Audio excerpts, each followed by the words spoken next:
ইতিহাস সাক্ষী, যখনই কোনো পরাশক্তি মাত্রা ছাড়িয়েছে, পৃথিবী দেখেছে ধ্বংসের মহোৎসব। আজ ২০২৬ সালে দাঁড়িয়ে আবারও কি সেই ধ্বংসের বাঁশি বাজছে? হোয়াইট হাউসের ওভাল অফিসে বসে ডোনাল্ড ট্রাম্প যখন কলম ধরেন তেহরানের গভীর বাংকারে, তখন বেজে ওঠে যুদ্ধের সাইরেন। প্রশ্ন এখন আর কূটনীতির নয়, প্রশ্ন এখন টিকে থাকার। তবে মার্কিন টার্গেট কি এবার খামেনি? তেহরান থেকে স্পষ্ট ঘোষণা এসেছে, আমাদের নেতার ওপর হামলা হলে যুক্তরাষ্ট্রের কলিজা ছিঁড়ে ফেলবে ইরান।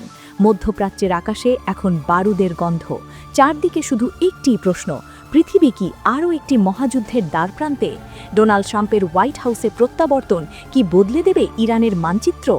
আলোচনা এখন আর শুধু সামরিক ঘাঁটিতে সীমাবদ্ধ নেই। গুঞ্জন উঠেছে, খামেনি কি এখন মার্কিন ড্রোন বা ক্ষেপণাস্ত্রের টার্গেটে? চ্যালেঞ্জ জিততে তিনি কি বাংকার থেকে বেরিয়ে আসবেন, নাকি তেহরানের আকাশে ঘুনিয়ে আসছে ঘোর অমানিসা? ওয়াশিংটন থেকে তেহরান মাঝে দূরত্ব 1000 মাইলের, কিন্তু উত্তেজনার পারদ এখন চরম পর্যায়ে। পারস্য উপসাগরে যখন মার্কিন নৌবহর আব্রাহাম লিঙ্কন গর্জন ছড়ায়, ইরান তখন তাদের মাটির নিচের মিসাইল সিটির কপাট খুলে দিচ্ছে। তেহরানের আকাশ থেকে সরাসরি ঘোষণা এসেছে, যদি সর্বোচ্চ নেতা আয়াতুল্লাহ আলী খামেনিকে স্পর্শ করার দুঃসাহস দেখানো হয়, তবে মধ্যপ্রাচ্য হবে মার্কিন সেনাদের জলজ্জন্ত কবরস্থান। গত বছরের জুন মাসের তিক্ত স্মৃতি এখনও তেহরানের মনে টাটকা।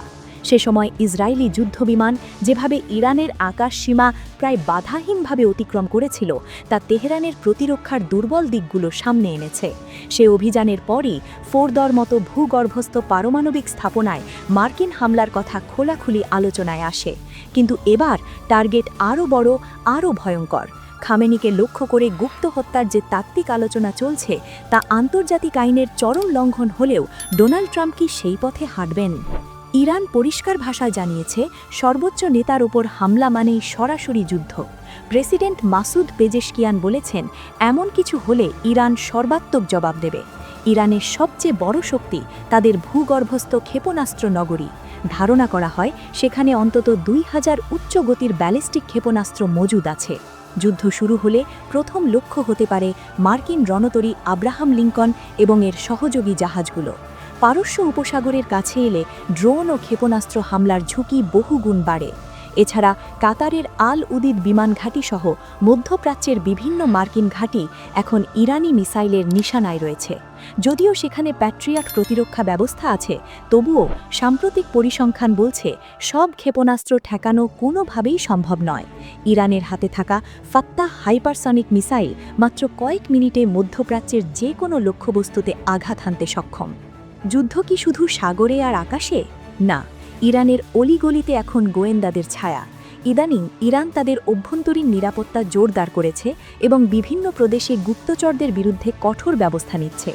ইরানের বিচার বিভাগের মুখপাত্র আসগর জাহাঙ্গীর ঘোষণা করেছেন, ইসরায়েল শত্রু ভাবাপন্ন কর্মী এবং গুপ্তচরদের একটি নেটওয়ার্কের মাধ্যমে ইরানের অভ্যন্তরীণ নিরাপত্তাকে ক্ষতিগ্রস্ত করার চেষ্টা করছিল।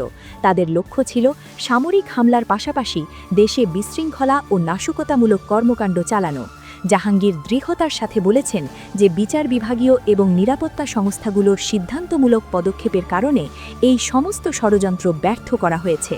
বিশ্বাসঘাতকদের বিচার করতে এবং বিদেশের সাথে যুক্ত ভার্চুয়াল অ্যাকাউন্টগুলো ট্র্যাক করার জন্য প্রদেশগুলোতে বিশেষ বিচার বিভাগীয় শাখা খোলা হয়েছে।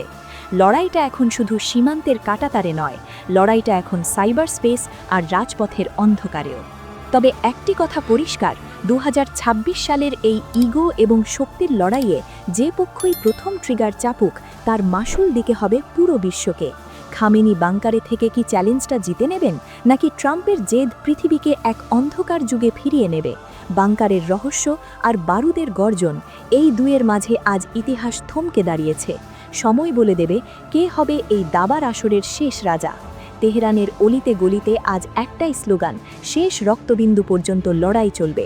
আমেরিকা যদি মনে করে ড্রোন হামলায় তারা নেতৃত্ব শূন্য করে দেবে, তাহলে তারা ভুল করছে। ইরানের প্রতিটি ক্ষেপণাস্ত্র আজ আমেরিকার কলিজা লক্ষ্য করে তাক করা। লড়াইটা এখন আর কোনো দেশ বা সীমান্তের নয়, লড়াইটা এখন সম্মানের। আর এই সম্মানের লড়াইয়ে ইরান যে কোনো মরণ কামড় দিতে প্রস্তুত, তা ওয়াশিংটন খুব ভালো করেই জানে। পৃথিবীর বুক থেকে কি মুছে যাবে কোনো এক পরাশক্তি? উত্তর লুকিয়ে আছে বাংকারের সেই গভীর অন্ধকারে।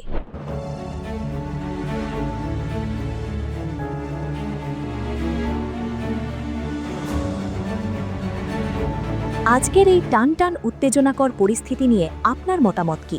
ট্রাম্পের কঠোর হুঁশিয়ারি বনাম ইরানের কলিজা ছিঁড়ে ফেলার হুমকি, আপনার কি মনে হয় মধ্যপ্রাচ্য কি সত্যিই একটি ধ্বংসাত্মক যুদ্ধের দিকে এগিয়ে যাচ্ছে?